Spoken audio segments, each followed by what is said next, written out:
A combined 73,000 acres consumed by fast-moving flames in northern Colorado. Here's an image of the Lee fire taken just a few hours ago. This fire is burning 13 miles away from the Elk fire in Meeker. The town on high alert for the 5th night in a row, ready to evacuate at a moment's notice. Tonight, we are seeing that community come together as the National Guard joins in this firefight. Governor Polis says with the strong winds and the fast-moving flames, the state now mobilizing every available resource to protect lives and property. Here's a look at where all the major fires are tonight for you. These fires burning more than 100,000 acres as of right now. Now, many of these fires have little to no containment. This is a situation that we know all too well. Tonight, meteorologist Lauren Whitney is tracking those conditions ahead for you. First, we want to get to Alan Janae joining us now with how agencies are starting to prepare for all of this. Alan? Well, the warnings are going up along the Front Range tomorrow morning here in Jefferson County. A red flag warning will go into effect. They've been talking with Douglas County and with Boulder County. In those areas, red flag warnings will go up as well. Expect fire restrictions along with that. Here in Jeffco, voters last November approved ballot initiative 1A. That set aside $30 million for both infrastructure and public safety. And it is out of that a new effort at both fire prevention and firefighting comes.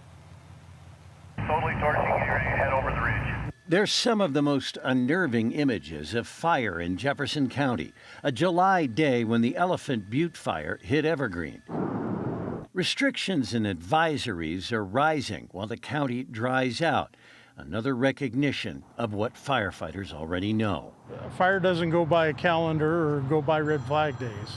Eric Alpine is with the small and mostly volunteer Foothills Fire Rescue. He's glad to see the county building up a wildland fire program. We're all going to be singing from the same hymnal, as it were. We're hiring new staff, we're bringing in new equipment. Brian Keating is the county's wildland fire program manager, standing it up. They're adding 37 jobs, including a wildland fire truck to supplement departments.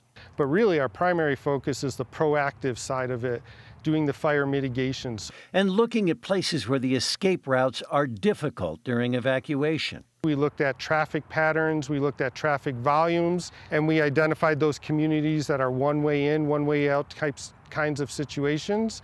Fire response may be focused inside the county's Emergency Operations Center at times of major disaster. The new agency is trying to figure out what efforts will be best in what areas. So it's not just a one-size-fits-all. There's a lot of different pieces and a lot of different approaches you can take. They want to develop consistent messaging about being ready to evacuate as fire builds. If we're focused on trying to evacuate people because folks don't understand that process, then that means we're not putting out the fires. For smaller departments, it's a hand up.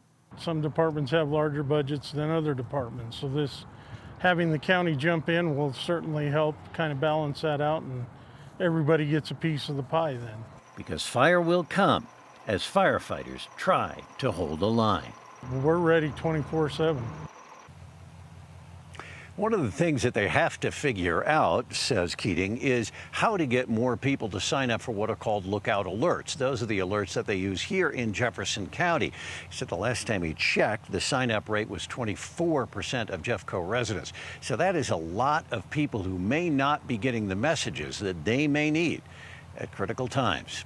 In Jefferson County, I'm Alan Janae, covering Colorado First. All right, Alan, thank you. We want to toss over to First Alert meteorologist Lauren Whitney. Lauren, let's talk about those red flag warnings right now. Yes, they go into effect tomorrow morning, and this time it goes from Douglas County up into parts of Larimer and Boulder County once you get to those higher elevations, down to the San Luis Valley, and then all of western Colorado will be under a red flag warning on Friday, and then we'll also see this again on Saturday for almost the exact same areas. Not quite close to the foothills, but we will see those on Saturday for the western side of the state. And then we should start to get a little break by Sunday. But however, if it is still windy and we have those dry conditions, they may reissue these. We'll, of course, keep you posted. We'll talk more about the heat coming up in your full First Alert forecast. All right, Lauren, thank you. Join us first thing in the morning, starting at 5 a.m. We will have your breaking news, your headlines, of course, all of your weather and traffic updates right here on CBS Colorado Mornings.